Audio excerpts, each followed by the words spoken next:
Hi friends, it's me, Mage-Bot. Today's story is about a mistake and how to make things right. Meet Kai and Maya. They're best friends who love building together.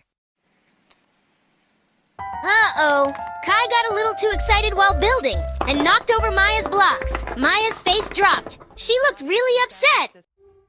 Kai felt bad. He didn't mean to knock them over, but now he didn't know what to do. So I shared something with Kai, because I'm Mage-Bot. I told him, saying sorry isn't just about words. It's about showing we care. First, say what you did. Then say how you'll make it better.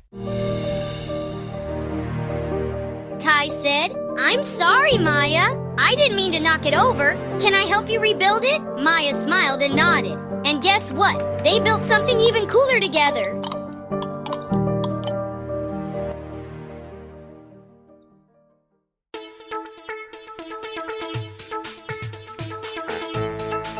We all make mistakes, but when we say sorry and mean it, we grow into amazing friends.